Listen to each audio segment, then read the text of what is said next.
안녕하세요 여러분. 자, 오늘은 공무원 생물 영양에 대해서 한번 알아보도록 하겠습니다. 자, 그냥 영양 하니까 좀 약간 좀 생뚱맞은 그런 생각이 드는데, 자, 확실하게 어떤 물질을 우리 몸에 들어가게 해서 이것들이 분해돼 가지고 에너지를 낼 수 있는 그런 물질들, 아니면 우리 몸을 구성하는 여러 물질들을 우리가 영양소라고 부릅니다. 그래서 그 영양소들, 우리가 3대 영양소와 그다음 또 3개의 부영양소가 있는데, 이것들의 각각 특징과 왜 대체 3대 영양소라고 부르고 대체 부영양소라고 불리는 것들은 어떤 차이가 있길래 이렇게 구분이 가능한지 확실하게 알아보도록 하겠습니다. 그리고 이 3대 영양소를 구분하는 여러 가지 화학 물질들, 우리가 보통 시약이라고 이렇게 얘기하는데요. 그런 것들도 있기 때문에 좀 외워야 될 것도 상당히 많이 존재한다라는 거. 그러면 일단 첫 번째 오늘의 주인공이신 영양소 한번 써보도록 하겠습니다. 뭐 이렇게 어려운 내용들은 아니니까 한번 보시면 좋겠고요. 영양소라고 이렇게 얘기를 하는데, 영양소는 우리 몸에서 크게 보면 한 두 가지 역할을 이렇게 한다고 보실 수 있습니다. 그건 바로 뭐냐면 몸을 구성하든지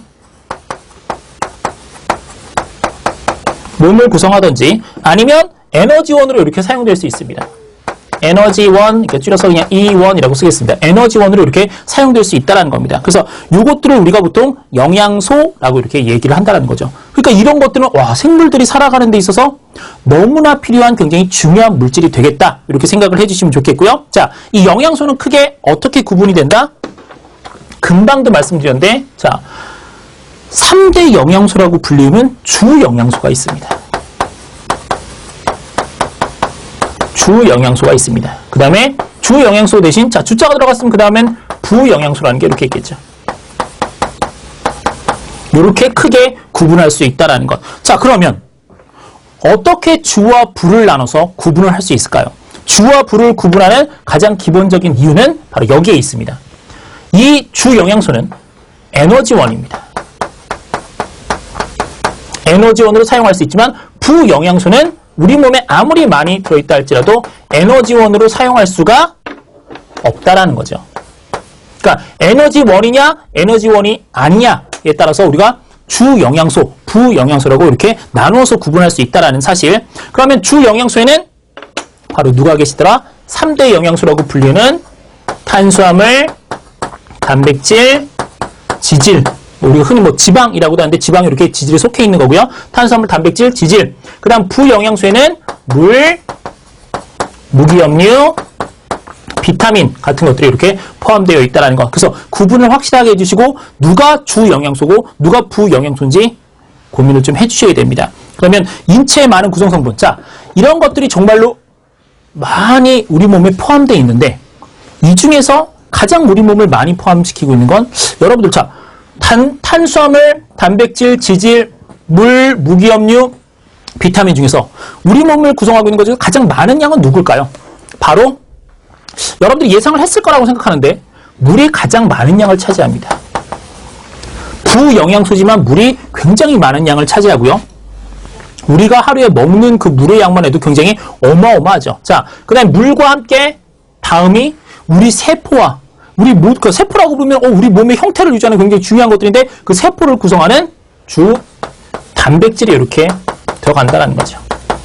단백질. 자, 그 다음에 바로 보셔야 될 게 지질입니다. 그 다음 무기염류가 있겠고요. 자, 그 다음에 좀 중요한 의미를 가지시는 분이 뒤쪽에 나오는데 바로 탄수화물입니다.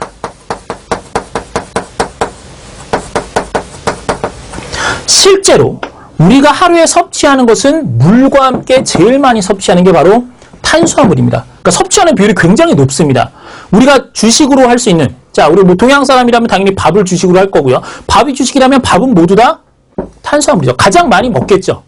그런데도 불구하고 왜 우리 몸을 구성하는 비율 중에서는 가장 아래쪽에 있느냐는 겁니다. 그 퍼센트도 굉장히 낮은 쪽에 이렇게 속한다는 거죠. 퍼센트를 일일이 외우실 필요는 없겠지만 왜 이렇게 낮은 쪽에 탄수화물이 존재하느냐? 그렇게 많이 먹는데 바로 이 탄수화물은 대부분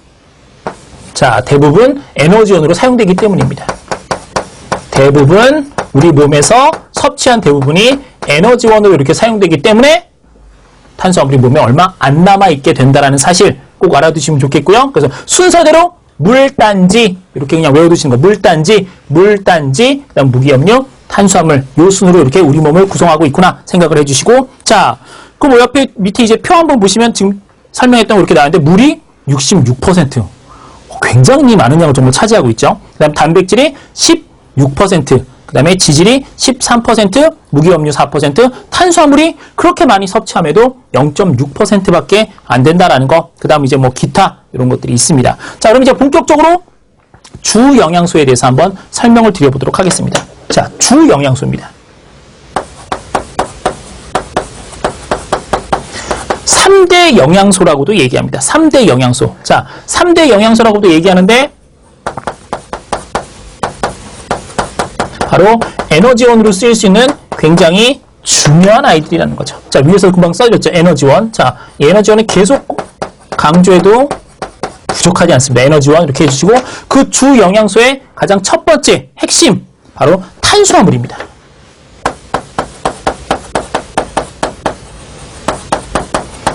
탄수화물 바로 우리가 정말 하루 동안 굉장히 많이 섭취하는 바로 그것이라고 말씀을 드렸습니다. 심지어 뭐 외국 사람들은 빵 먹는데요. 빵조차도 밀이라는 탄수화물 덩어리죠. 그러니까 뭐 옥수수를 먹던지 밀을 먹던지 보리를 먹던지 쌀을 먹던지 탄수화물에서는 어떻게 빠져나갈 수가 없다라는 거. 그래서 주 에너지원으로 이렇게 많이 쓰인다라는 것. 자, 누구로 구성되어 있습니까? 탄수화물은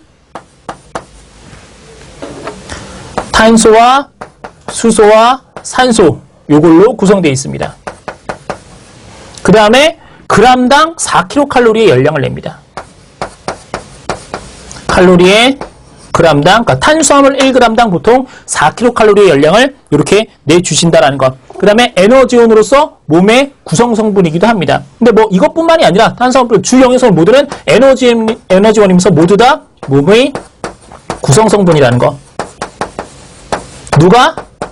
주 영양소는 모두 이렇게 여러분들이 생각을 좀 해주시면 좋겠고요. 자, 그 다음에 한번 쭉 보셔야 될 게 특성입니다.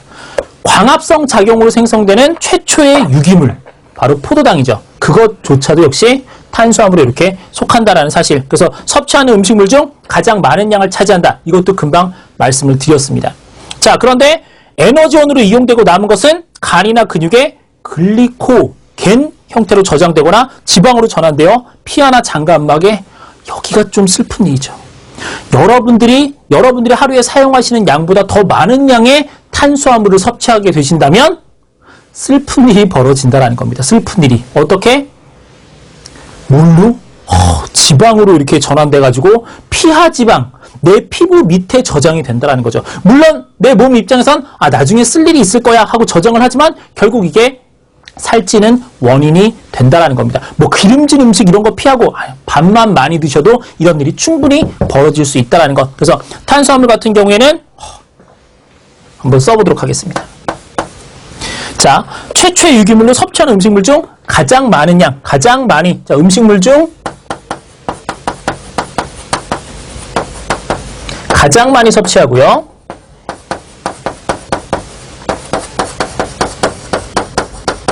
자, 가장 많이 섭취하지만 대부분 에너지원으로 사용되기 때문에 몸의 비중은 낮다라는 것. 그게 굉장히 중요한 포인트입니다. 여기서. 자, 그 다음에 에너지원으로 이렇게 사용되고 남은 것들.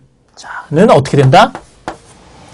에너지원으로 사용되고 남은 것들은 자, 무엇으로 변해? 글리코겐으로 변해서 간에 저장될 수 있는 혹은 근육에. 자, 남은 것은 글리코겐으로 전환됩니다. 글리코겐으로 전환. 그럼 이렇게 전환된 글리코겐은 어디에? 간이나 근육에 저장됩니다. 아니면 그리고 남은 것들은 또 어디로 갈 수도 있습니까? 자, 슬픈 일, 지방으로 전환.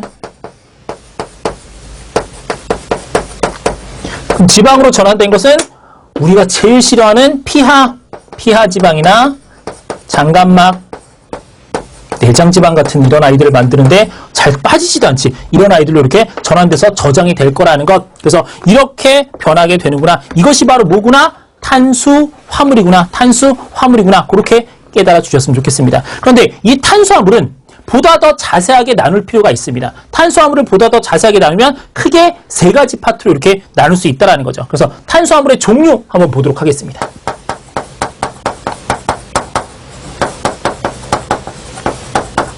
자, 탄수화물의 종류를 한번 보시면 크게 세 가지 파트로 이렇게 구성될 수 있는데 그 세 가지가 바로 뭐냐면 단당류, 이당류, 다당류입니다. 자, 이름이 그렇게 어렵진 않죠. 당류입니다. 그 다음에 이당류입니다. 그 다음에 다당류죠. 어느 정도 이름에서 충분히 유출하셨을 거라고 보는데요. 자, 단당류는 단일이라는 뜻이죠. 단일, 하나의. 그래서 거기 보시면 굉장히 작은, 그러니까 가장 작은 형태입니다. 이 단당류는 포도당 한 개. 자, 단당류, 이당류, 다당류 같은 경우에는 얘네들을 한번 맛 같은 거 한번 이렇게 얘기를 해보자면 단맛이 납니다.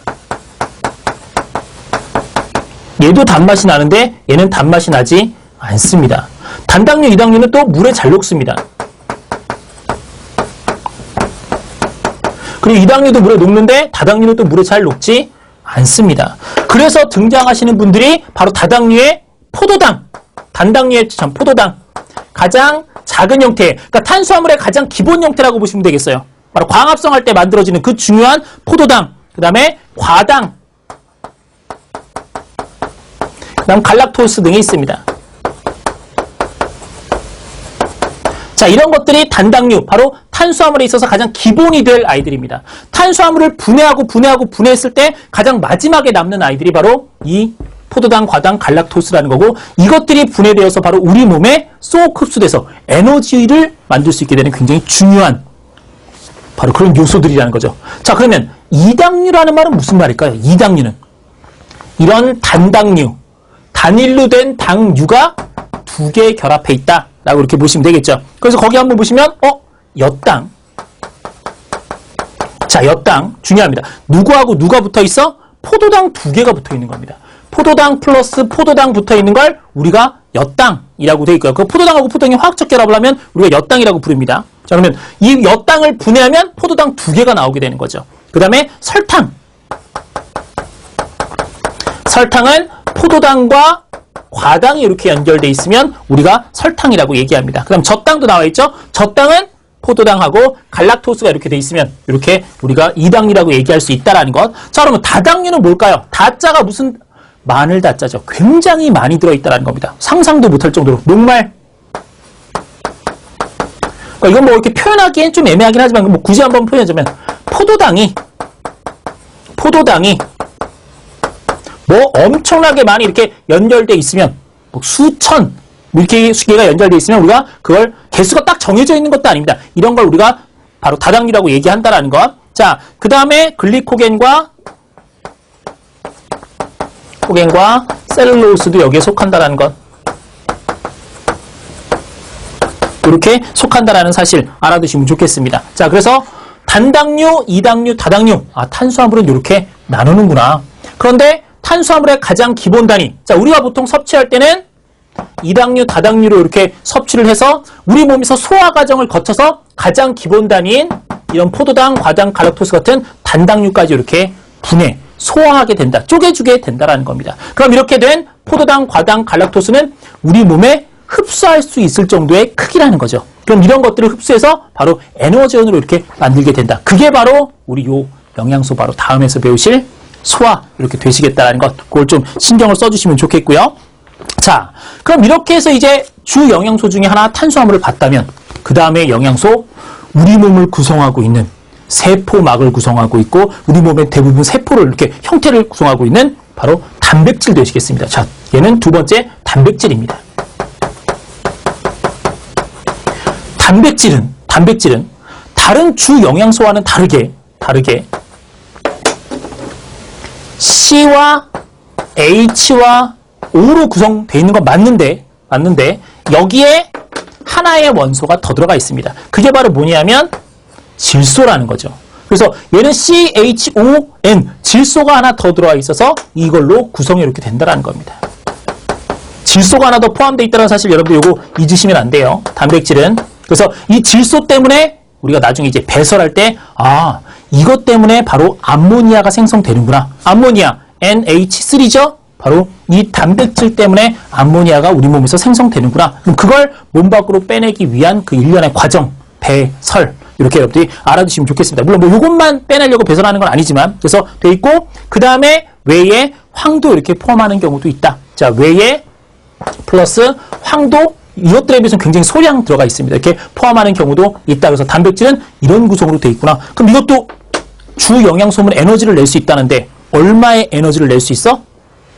4kcal per 그램. 그램당 4kcal를 낼 수 있습니다. 이거 뭐야? 탄수화물하고 그 내에 넣는 열량이 똑같네. 똑같죠? 하지만 탄수화물은 주로 에너지원으로 쓰이는 반면에 단백질은 몸의 구성 성분을 형성하는데 조금 더 이렇게 많이 사용하고 있습니다. 그래서 거기 보시면 자, 몸의 구성 성분이라고 아까 써드렸긴 했지만 몸의 구성 성분 자, 누구를 구성한다고 지금 거기 이렇게 써 있습니까? 근육, 머리카락, 손톱. 아니, 근육과 머리카락과 그래서 머리카락 태우는 냄새가 바로 단백질 태우는 냄새죠. 근육, 머리카락, 손톱 같은 것들. 자, 그 다음에 효소와 호르몬. 아니, 효소와 호르몬. 자, 효소와 호르몬. 물질 대사를 하는 생물이라면 반드시 필요한 효소와 그 다음에 내 몸의 항상성을 조절하게 만들어주는 그런 호르몬도 역시 단백질로 이렇게 만들어져 있다는 거고요. 그 다음에 면역, 항체의 구성 성분이라는 겁니다.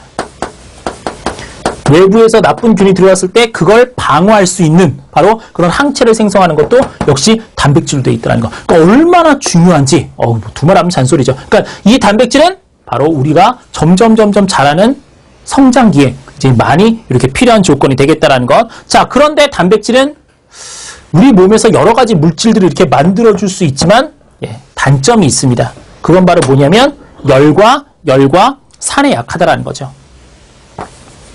열과 산에 약하다라는 그런 단점이 있습니다. 그래서 열과 산에 약하기 때문에 불과 한 40도 정도 이상만 돼도 여기 있는 단백질 구조가 변형돼서 뒤틀립니다.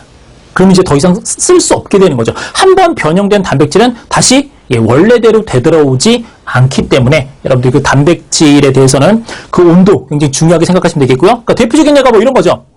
계란 같은 거, 달걀 같은 거 우리가 이게 달걀 후라이 할 때 흰색이 바로 단백질이죠. 흰자가. 그럼 한번 구워서 투명했던 흰자가 하얀색으로 변하면 영원히 다시 투명한 흰자로 돌아오지는 않는다라는 겁니다. 왜? 열에 의해서 단백질 구조가 변성됐기 때문이죠. 그 다음 산에도 매우 약해서 특정 여기 계시는 이 호르몬이나 이런 효소 같은 것들은 특정 pH에서만 이렇게 작동할 수 있게 됩니다.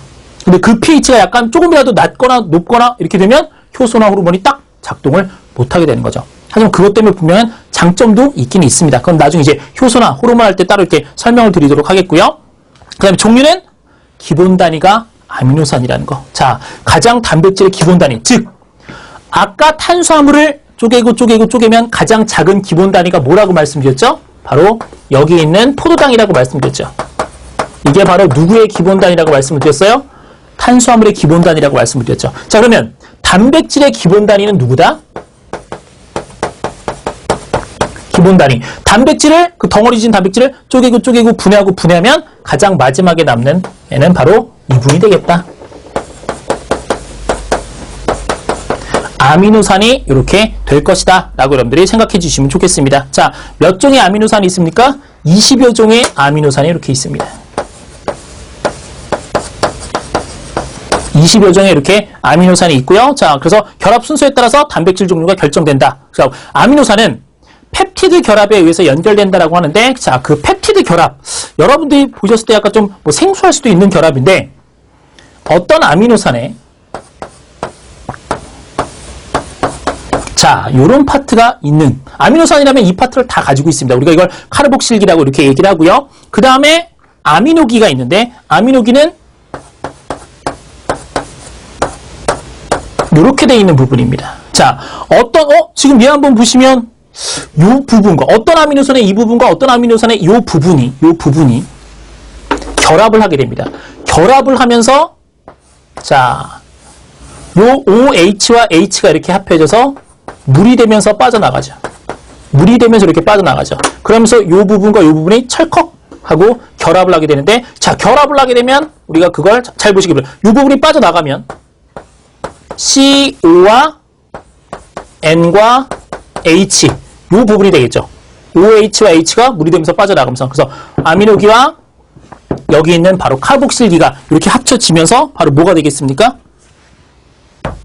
펩티드 결합이라는 걸 만듭니다. 펩티드, 뭐 펩타이드라고도 얘기하는데요. 이 펩티드 결합을 이렇게 형성할 수 있다는 것.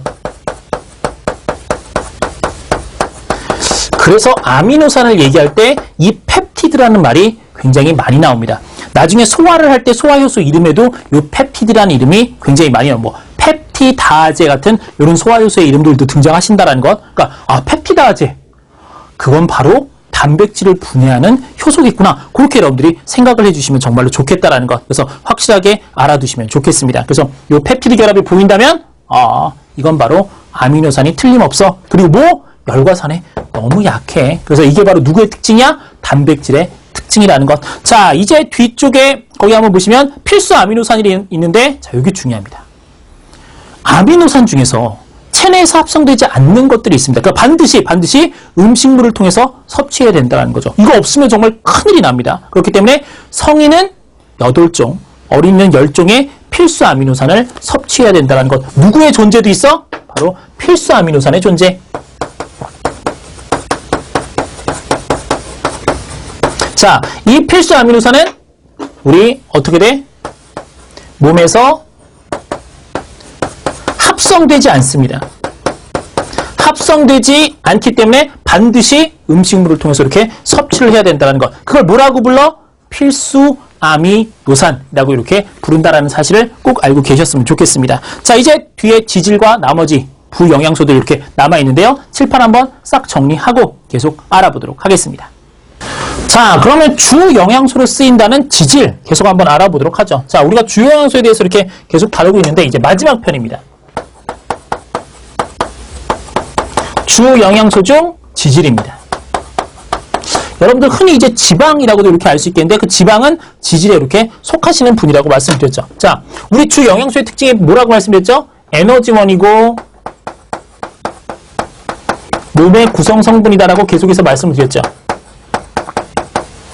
구성 성분이라고 이렇게 말씀을 드렸습니다. 이게 바로 주 영양소다. 자, 그 마지막 편 지질 한번 보시면 우리가 항상 이렇게 주 영양소 따질 때 맨 처음에 썼던 게 뭐죠? 무엇으로 구성되어 있느냐를 썼었죠.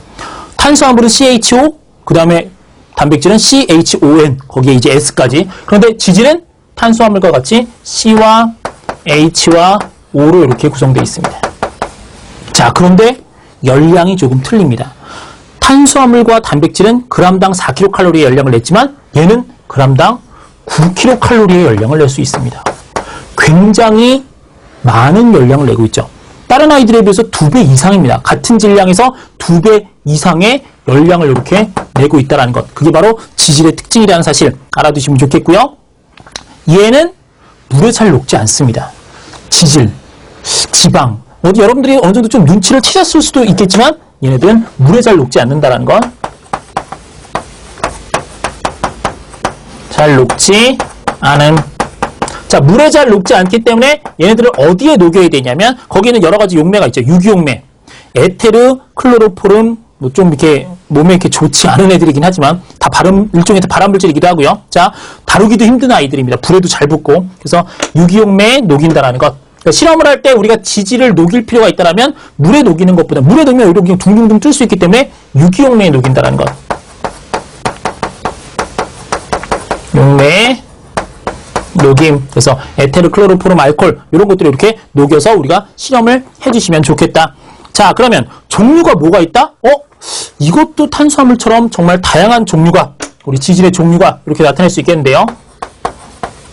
종류를 한번 보시면 첫 번째 종류가 바로 뭐냐면 우리가 흔히 지방이라고 말씀드리는, 이게 바로 중성지방입니다. 자, 흔히 지방이라고 불리는 아이들이 있습니다. 자, 얘는 3지방산과 하나의 글리세롤로 되어 있습니다. 자, 3지방산과 자, 글리세롤이 이렇게 중심을 잡고 있고요. 이렇게 쓰기면 옆에다 쓰는 게 낫겠네요. 자, 글리세롤과 글리세롤이 이렇게 있겠고, 그 다음에 여기에 지방산이 3개가 붙어 있습니다. 이런 구조입니다. 그래서 3지방산과 하나의 글리세롤이 이렇게 붙어 있으면 이런 지질을 우리가 중성지방, 그냥 흔히 얘기해서 지방이라고 이렇게 얘기를 한다라는 겁니다. 그래서 우리 몸의 지질의 약 95%. 그래서 자, 이 지질의 대부분을 차지하고 있다. 의 대부분을 차지하고 있다는 사실 절대 잊지 마시고요. 자, 에너전으로 이용되는 건 뭐 당연하겠죠. 그 다음에 피하에 저장되어서 체온 유지에. 피하 지방이 바로 이분이시군요. 피하 지방의 역할로서, 자, 피하 지방을 통해서 바로 뭘? 체온 유지에 영향을 준다는 것. 피하 지방은 남자보다 여성분들이 훨씬 더 두껍죠. 그래서 여성분들이 체온 유지하는 데는 남성보다 훨씬 더 유리하다라는 겁니다. 그 다음에 지방산과 글리세롤이 3대 1로 이렇게 구성이 되어 있다는 것. 3개, 1개, 3대 1로 구성되어 있다는 것. 지방산에는 포화지방산과 불포화지방산. 요즘 여러분들 건강에 좀 관심 있으신 분들이면 불포화지방산 많이 들어보셨을 겁니다. 이거 막 안 들은 음식 찾고 하시느라고요. 그래서 요즘 막 0% 돼 있는 그런 음식들 이렇게 많이 찾으시죠. 몸에는 그렇게 썩 좋지 않는 그런 지방산이 되겠고요. 자, 그 다음에 이 종류 중에 또 하나가 바로 뭐냐면 인지질이 있습니다. 인지질.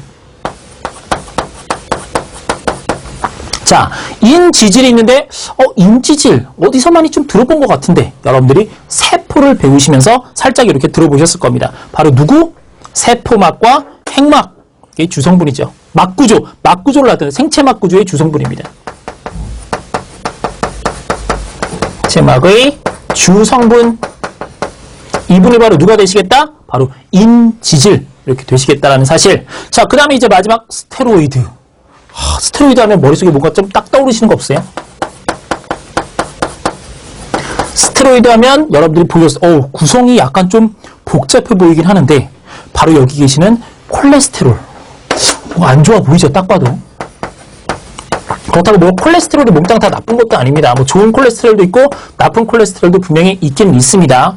그 다음에 부신피질 호르몬, 각종 호르몬이 있습니다. 호르몬 제제.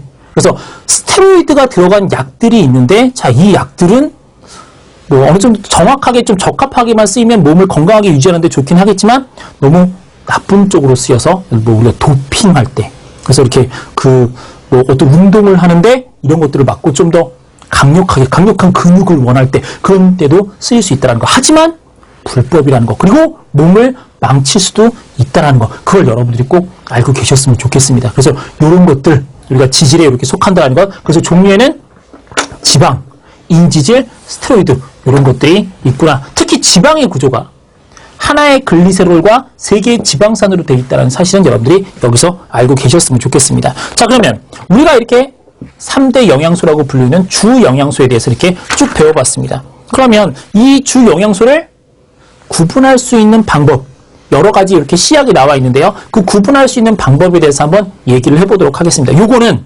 그냥 외워주셔야 됩니다. 이건 뭐 이해의 차원이 아니라 그냥 자, 이거는 이걸로 구분합니다. 저거는 저걸로 구분합니다. 이런 내용이기 때문에 이거 가지고 여러분들이 얘는 왜 그럴까? 이렇게 생각해 주시면 안 된다라는 거죠. 자, 그래서 영양소의 검출에 대해서 한번 얘기를 해보도록 하겠습니다. 자, 영양소의 검출 첫 번째입니다.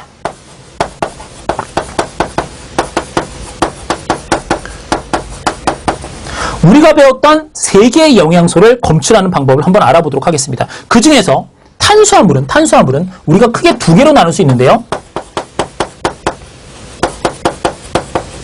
탄수화물은 녹말을 검출할 수 있고, 그 다음에 포도당 같은 아이들을 검출할 수 있습니다. 포도당 말고 뭐 이당류도 이걸로 검출할 수 있습니다. 설탕 빼고 검출할 수 있는데, 자, 녹말과 포도당. 녹말은 뭘로 검출해? 이름이 길어. 다 쓰긴 좀 힘들지만 여러분들 거기 있는 거 한번 읽어보시면 알겠죠? 요오드와 칼륨용액이라고 이렇게 좀 줄여서 쓸게요. 요오드와 칼륨용액을 쓰고, 자, 그러면 녹말이 있는 물질에다가 요오드와 칼륨용액을 집어넣으면 색깔이 청람색으로 변합니다. 짜자잔. 청람색으로 이렇게 싹 변합니다. 자, 그 다음에 포도당은 누구로 해주냐면 용액 이름이 베네딕트라고 있습니다. 베네딕트 용액을 집어넣어 주십니다. 근데 중요한 게 있습니다. 다른 용액과는 다르게 베네딕트는 반드시 넣은 다음에 가열을 해주셔야 된다는 거죠. 그래야 반응 속도가 빨라져서 색깔이 변하는데, 자, 그 색깔이 바로 무슨 색으로 변해? 황적색으로 변한다는 거죠. 거기 옆에 무슨 시험관 그림이 있긴 한데 이게 뭐 흑백이다 보니까 그 색깔이 별로 이렇게 의미가 좀 없어져 버리죠. 그러니까 이렇게 좀 알아두시고요. 자, 그 다음에 단백질도 또 여러분들 두 가지로 이렇게 나눌 수 있습니다. 자, 단백질은 근데 좀 옆에 써야 되니까 일단 지방 먼저 한번 써볼게요. 자, 지방은 뭘로 구분이 가능하십니까? 지방은 수단3 용액. 이름 좀 독특하죠? 수단3 용액을 이렇게 집어넣어 주시면, 자, 요게 색깔이 어떻게 변한다? 바로 선홍색으로 이렇게 변해 주십니다. 자, 그 다음에 이제 단백질도 이렇게 한번 구분해 보시면요. 단백질은 두 개를 집어넣어서 우리가 충분히 구분할 수 있습니다. 첫 번째가 뷰렛 용액입니다. 뷰렛 용액과 또 하나는 바로 뭐냐면 진한 질산입니다. 진한 질산입니다. 그럼 이렇게 진한 질산을 넣어주시면 각각 색이 이렇게 변해가는데, 자, 뷰렛 용액은 누구와 누구로 구성되어 있어요? 조금 더 어떤 시험 문제에 한번 보시면 뷰렛 용액이라고 나오지 않고 직접 이 용액, 원액을 이렇게 나눠서 5% 수산화나트륨과 1% 황산구리라고 이렇게 구분해서 나오는 경우도 있습니다. 그러니까 여러분들이 뷰렛 용액이라고 나오지 않고 5%의 수산화나트륨과 1%의 황산구리 수용액 보면, 아, 이게 바로 뷰렛 용액이구나, 이렇게 깨달아 주실 줄 아셔야 된다는 거죠. 그럼 각각 보라색과 진한 질산을 집어넣었을 때는 바로 이렇게 황색으로 변하게 된다는 겁니다. 이렇게 해서 각각 영양소를 검출할 수 있다는 거죠. 자, 이건 여러분들이 뭐 고민하고 하실 필요가 없이 그냥 단순하게 외워주시면 좋겠다라는 거 생각해 주시고요. 자, 이제 부영양소에 대해서 한번 들어가 보도록 하겠습니다. 자, 주영양소가 여기 있었죠? 이제는 부영양소입니다. 에너지원이 아닙니다. 에너지원으로는 절대 사용할 수가 없습니다. 그러니까 부영양소 아무리 먹어도 여러분들이 살아갈 수는 없다라는 거죠. 결국은 죽게 된다라는 겁니다. 그러니까 반드시 주영양소가 조금은 이렇게 들어가 있어야 된다라는 거죠. 자, 그럼 부영양소 중에 첫 번째, 뭐 순서는 솔직히 상관없지만 비타민이 먼저 나와 있으니까 한번 들어가 보도록 하겠습니다. 비타민, 우리가 뭐 바이타민이라고도 이렇게 영어로 좀 굴리면 얘기하는데, 이 비타민은요, 당연한 얘기지만 에너지원은 아닙니다. 근데 좀 더 충격적인 건 뭐냐면, 몸의 구성 성분도 아닙니다. 자, 이거 중요합니다. 아닙니다. 이거 꽤 중요합니다. 다른 물질들 같은 경우엔 뒤에서 이제 부영양소 뒤에 무기염료하고 물이 남아있겠죠. 그분들은 비록 에너지원은 아니지만 몸의 구성 성분입니다.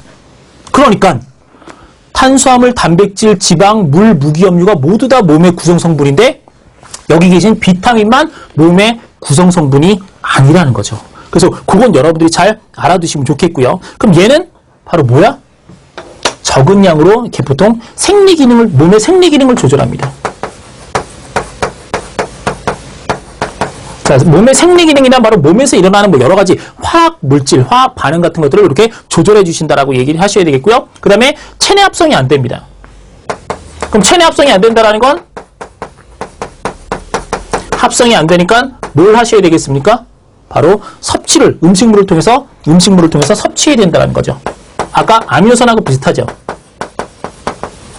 이렇게 섭취를 해주셔야 된다는 거. 그러니까 음식을 가려 먹게 되면 부족한 비타민이 이렇게 생길 수 있다라는 겁니다. 그게 바로 결핍증이라고 불리는 거고, 거기 정말로 많은 아이들이 있죠. 그래서 그건 여러분들이 한번 쭉 살펴보시고, 이 비타민 같은 경우엔 크게 이제 수용성과 지용성으로 이렇게 나타낼 수 있습니다. 그래서 우리가 요거 보통 외우는데 간단하게 이제 좀 주요 비타민 같은 경우에는 이렇게 구분해서 외울 수 있습니다. 우리가 결핍이라고 불리는 뭐 그렇게 장난을 이렇게 치면서 이름을 지어놓는데, 결핍이 이름이 좀 불쌍하죠. 예를 들어서 자, 눈이 안 보입니다. 눈이 안 보여. 밤에, 야간에 눈이 안 보입니다. 우리가 이걸 바로 뭐라고 하면 야맹증이라고 부르죠. 바로 비타민 A가 이렇게 결핍된 거고요. 자, 그 다음에 입에서 사과 같은 걸 먹는데 막 이렇게 피를 쏟아. 비타민 C. 바로 괴혈병, 비타민 C가 이렇게 부족하면 이런 일이 벌어지겠고요. 그 다음에, 뼈가 쓱 뼈가 이렇게 쓱 휘어. 그러면 이걸 우리가 바로 누구겠습니까? 비타민 D. 바로 여러분들 구루병이 되겠습니다. 구루병 되겠고, 그 다음에 불임이 일어날 수도 있죠. 불임. 자, 여기 뱃속에 있는 자궁 이상으로 불임. 그럼 이건 비타민 E. 이렇게 비타민 E 결핍이 되겠고, 그 다음에 선생님 다리가 땡글땡글. 이렇게 다리가 땡글땡글 부어요. 땡글땡글 부어요. 무슨 공기가 들어간 것처럼 이렇게 땡글땡글 부어요. 자, 이건 바로 각기병, 비타민 B1 부족입니다. 해서 우리가 결핍이라고 해서 이렇게 외우는 경우도 있다라는 거. 이렇게 외워두시면 좀 중요한 아이들은 몇 개 이렇게 쉽게 이렇게 가실 수 있습니다. 그래서 비타민 A는 야맹증. 자, 비타민 A는 바로 뭐죠? 지용성 비타민입니다. 그 다음 비타민 C는 괴혈병. 그 다음 비타민 D는 바로 구루병. 그 다음에 비타민 E는 불임을 유발할 수도 있고요. 비타민 B1은 각기병 같은 이런 결핍 증상을 이렇게 나타낼 수 있다는 겁니다. 정말로 여러 가지가 있지만 여러분들이 하나하나 좀 생각을 해주시면 좋겠고요. 비타민을 하셨을 때 여러분들이 이게 수용성인지 지용성인지 정도는 확실하게 구분을 해주셔야 됩니다. 뭐 B1, B2, B1, 2, 그다음 C 이런 것들은 수용성. 나머지 뭐 A, D, E, K, 아덱 같은 이런 것들은 우리가 지용성이라고 이렇게 구분을 한다는 것. 거기 뭐 여러 가지 결핍증과 식품이 있지만 가장 많이 나오는 것들이 이렇게 정리되어 있으니까 여러분들이 한번 보시면서 외워두시면 좋겠고, 자, 마지막에 이제 프로비타민이라고 있습니다. 프로자가 붙는 건요, 비타민 말고 나중에 뒤에 소화효소 같은 곳에서도 이렇게 자주 등장합니다. 그러면 우리 프로비타민 할 때 프로, 바로 비타민 바로 전 단계라는 거죠. 그러면 이 체내에 들어와서 비타민으로 전환되는 물질입니다. 그러니까 비타민 전 단계로 들어와서 우리 몸에서 프로자 떼고 비타민이 될 수 있는 것들을 우리가 프로비타민이라고 이렇게 얘기한다라는 것. 자, 그러면 부영양소에서 또 하나 무기염류를 보도록 하겠습니다. 무기염류는 당연히 에너지원 아닙니다. 하지만 얘는 몸의 구성 성분이라는 거죠. 자, 몸의 구성 성분으로서 기억나십니까?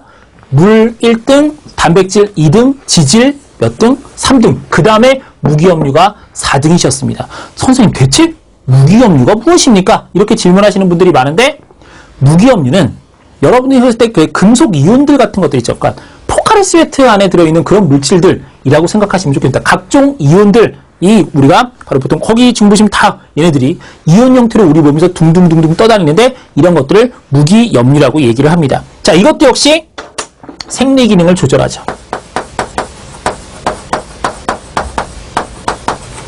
이렇게 생리 기능을 조절하고요. 그 다음에 체내에서 합성되지 않기 때문에 역시 체내 합성이 안 되니까 음식물을 통해서 흡수해야 됩니다. 이게 체내 합성이 다 되면 뭐 우리 몸이 너무 편하겠죠. 음식물로 섭취를 해결해야겠죠. 자, 그런데 역시 이 무기염류도 체내 합성이 안 되다 보니까 이 해당 무기염류를 먹지 않았을 때 우리 몸에서 바로 이렇게 이상 증상이 나타날 수도 있다는 거죠. 거기 한번 보시면 뭐 나트륨, 칼륨, 삼투압 조절이나 신경의 흥분 관여, 뉴런에서 흥분의 전도를 일으키는데 나트륨과 칼륨은 굉장히 중요한 역할을 합니다. 그 다음에 칼슘, 뼈와 이의 성분, 그 다음 뭐 인도 마찬가지고요. 철, 너무나 중요하죠. 헤모글로빈, 그 다음에 아이오딘, 갑상선 호르몬, 티록신, 그 다음에 염소, 위액, HCl을 만드는 데 굉장히 중요하고요. 자, 그 다음에 마그네슘, 뼈나 혈장의 성분, 그 다음에 신경 흥분의 억제, 이런 것들 이렇게 다 필요하다는 것. 하나하나 굉장히 중요하다는 겁니다. 그래서 물에 용해된 상태로 흡수되면서 주로 이온의 상태로 이렇게 들어가 있겠죠. 체내 무기염류 양을 조절하기 위해서 오줌과 땀을 통해서 배출되기도 한다. 나중에 이제 호르몬 할 때 이런 무기염류를 조절하는 호르몬들을 여러분들이 외워주셔야 됩니다. 그래서 이 무기염류, 여러 가지가 있지만 몇 개만 이렇게 한번 보면, 자, 나트륨과 칼륨, 어디에? 삼투압 조절, 체내니까 삼투압 농도 조절하든지 삼투압 조절과 신경 흥분 전도, 신경에서의 흥분 전도에 이렇게 영향을 미친다라는 거고요. 없으면 삼투압 조절도 안 되고 흥분 전도도 안 되니까 큰일 나겠죠. 몸의 삼투압 균형이 깨지면 내 몸 안에서 물 이동이 잘 안 되기 때문에 큰일이 납니다. 그러니까 항상 적당한 양을 이렇게 흡수해 주셔야 되겠고요. 자, 그 다음에 칼슘이 있습니다. 칼슘은 딱 보셔도 아시겠지만 이게 부족하면 골다공증에 걸리겠구나 라고 여러분들이 알아두셔야 되겠죠. 그러니까 얘는 뼈와 이의 성분이기도 하지만 또 하나 거기 뒤쪽에 중요한 게 바로 뭐냐면 혈액 응고에 굉장히 중요한 역할을 하고 있다는 겁니다. 칼슘이 없으면, 칼슘이 정말 몸 안에 없다면 뼈와 이는 둘째치고라도 혈액 응고 과정이 진행되지가 않습니다. 그래서 이게 굉장히 중요한 포인트일 수도 있다는 거. 자, 그 다음에 철. 헤모글로빈의 주성분이죠. 자, 적혈구 속에 있는 헤모글로빈의 바로 그 주성분. 그래서 헤모글로빈은 산소를 운반해 주신데 만약에 이 철이 없다면 헤모글로빈이 잘 생성되지 않으면서 바로 빈혈에 걸릴 수 있다라는 겁니다. 자, 그럼 아이오딘이 있죠? 아이오딘, 요오드라고 부른대요. 요오드. 자, 우리 요오드. 아까 요오드와 칼륨 할 때 바로 그분이십니다. 자, 요오드가 계신데 이 요오드는 우리 요 갑상샘에서 바로 티록신의 원료입니다. 갑상샘 호르몬인 티록신의 원료가 되는 거죠. 그러면 요오드를 섭취하지 못한다면 미역이나 김 이런 데 많이 들어있는데 섭취하지 못한다면 티록신이 잘 만들어지지 않겠죠. 그럼 우리 몸의 체온 유지하는 항상성이 깨질 수 있습니다. 체온 유지가 잘 안 될 수도 있다는 거죠. 그러니까 이런 것들 하나하나를 여러분들이 잘 알아두시면 좋겠습니다. 자, 이제 마지막 부영양소 물 한번 알아보도록 하겠습니다. 물. 담에 이 물은 가장 많은 양을 차지하고 있죠. 자, 몸의 구성성분입니다. 몸의 구성성분입니다. 근데 몸의 구성성분 중에서도 가장 많은 양을 차지하고 있다는 거죠. 가장 많은 양. 물, 단백질, 지질 잊지 않으셨죠? 물단지 가장 많은 양을 이렇게 차지하고 있다는 것. 이걸 뭐라고 불러? 물이라고 이렇게 얘기를 한다는 겁니다. 그래서 에너지원으로 당연히 사용되지 않고요. 원형질의 주성분으로 사람 몸무게 66%. 와, 엄청나게 많은 양. 그 다음에 이 물이 우리 몸에 들어있어서 굉장히 좋은 것. 기화열이 크다. 그럼 내가 땀을 흘렸을 때 내 몸에 있는 열을 가지고 빨리 이렇게 나갈 수 있으니까 뭐 할 때 좋습니까? 체온 조절에 좋습니다. 체온 조절에 굉장히 많은 도움이 된다는 것. 자, 그 다음에 또 물은 비열이 큽니다. 여러분, 비열이 크다라는 말은 무슨 말이죠? 온도 변화가 작다라는 거죠. 온도 변화가 작으니까 뭐 바깥쪽이 추워지거나 바깥쪽이 더워져도 내 몸에 있는 물의 온도가 크게 변하지 않기 때문에 역시 체온 유지에 도움이 된다는 겁니다. 체온 유지에 상당한 이렇게 도움이 된다는 거고요. 그 다음에 용해성이 크다. 그러니까 다른 물질들을 굉장히 잘 녹인다는 겁니다. 그럼 다른 물질들을 잘 녹이니까 다른 물질들을 서로 녹여서 화학 반응을 일으킬 수 있는 그런 장을 만들 수도 있고요. 그 다음에 노폐물이나 필요한 영양소 같은 것들을 이렇게 운반해 줄 수 있습니다. 물질 운반 등에 이렇게 또 많이 쓰이게 되겠다. 마지막으로 체내 화학 반응의 매개체 역할. 이건 금방 말씀을 드렸죠. 이런 것들을 할 수 있는 게 바로 물이라는 것. 이렇게 해서 우리가 주 영양소 3개와 부영양소 3개를 배워봤습니다. 그 다음에 이제 여러분들이 꼭 알아두시고 시험에 자주 나와서 그걸 외워두셔야 될 게 바로 주 영양소 구분하는 방법. 여러 가지 시약이 있었죠. 요오드와 칼륨 누구였죠? 바로 녹말. 그 다음에 베네딕트용의 바로 포도당. 이런 식으로 해서 여러분들이 하나씩 그 과정을 꼭 외워두셔야 나중에 이제 문제 푸실 때 좀 수월하실 수 있다는 거 복습해 주시고요. 여러분들 오늘도 수고하셨습니다.